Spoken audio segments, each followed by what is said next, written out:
नमस्कार, ओम साई राम। साई समर्थ शक्ति चैनल में सभी साई भक्तों का स्वागत है। सभी भक्तों का दुख हरने वाले शिरडी के साईं बाबा का चमत्कार दुनिया भर के लोग मानते हैं। ऐसी मान्यता है कि साईं बाबा के दरबार में जो भी व्यक्ति जाता है वह खाली हाथ नहीं लौटता। बाबा कभी किसी को दुखी देख ही नहीं सकते। जिस भी भक्त ने अपनी पीड़ा उन्हें बताई वह उस पीड़ा को हर लेते हैं। साईं बाबा ने अपना पूरा जीवन मानव कल्याण को समर्पित किया और लोगों को एक ईश्वर की अवधारणा का संदेश दिया। गुरुवार के दिन साईं बाबा के व्रत किए जाते हैं। माना जाता है कि इस व्रत को करने से व्यक्ति की सभी इच्छाओं की पूर्ति होती है। साईं बाबा का पूजन वैसे तो किसी भी दिन किया जा सकता है, लेकिन खासकर गुरुवार के दिन व्रत रखने से शुभ फल की प्राप्ति होती है और सभी मनोकामनाएं पूरी होती है। कहा जाता है कि साईं जी शिरडी गांव में नीम के वृक्ष के नीचे बालक के रूप में प्रकट हुए थे। धरती उनकी माता व आकाश उनके पिता थे। संतों का कोई जाति धर्म नहीं होता है, दया शांति ही संतों का धर्म होता है। साईं बाबा दीन दयालु प्यार के सागर बनकर भक्तों के लिए संसार में प्रकट हुए।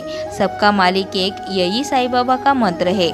जो व्यक्ति मन से साईं बाबा की भक्ति करता है उसके सर्व विघ्न दूर होकर सब दुख दूर हो जाते हैं। साईं बाबा ने अपने जीवन में अनेक चमत्कार किए और आज भी यदि साईं बाबा की भक्ति सच्चे मन से विश्वास पूर्वक की जाए तो भक्तों को मनोवांछित फल की प्राप्ति होती है। साईं बाबा साक्षात देव है। यह व्रत श्रद्धा भाव और नियमों को ध्यान में रखकर 9 गुरुवार तक विधि पूर्वक किया जाए तो निश्चित ही इच्छित फल की प्राप्ति होती है।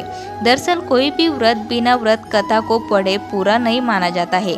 अगर आपने साईं बाबा का व्रत रखा है तो आपके लिए इस कथा को पढ़ना बेहद जरूरी है। साईं बाबा की व्रत कथा।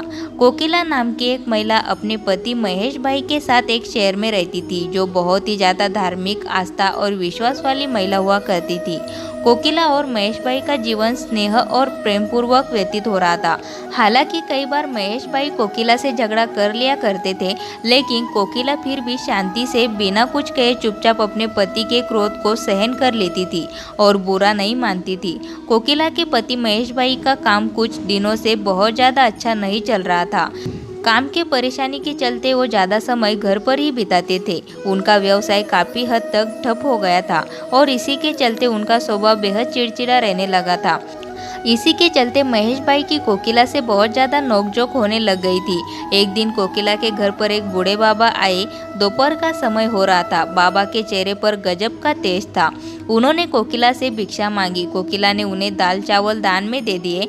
फिर कोकिला ने बाबा के सामने हाथ जोड़े और बाबा ने उसे आशीर्वाद दिया। इतने में ही कोकिला की आंखों से आंसू बहने लगे। बूढ़े बाबा ने कोकिला की परेशानियों को देखते हुए उसे 9 गुरुवार श्री साईं बाबा का व्रत करने को कहा।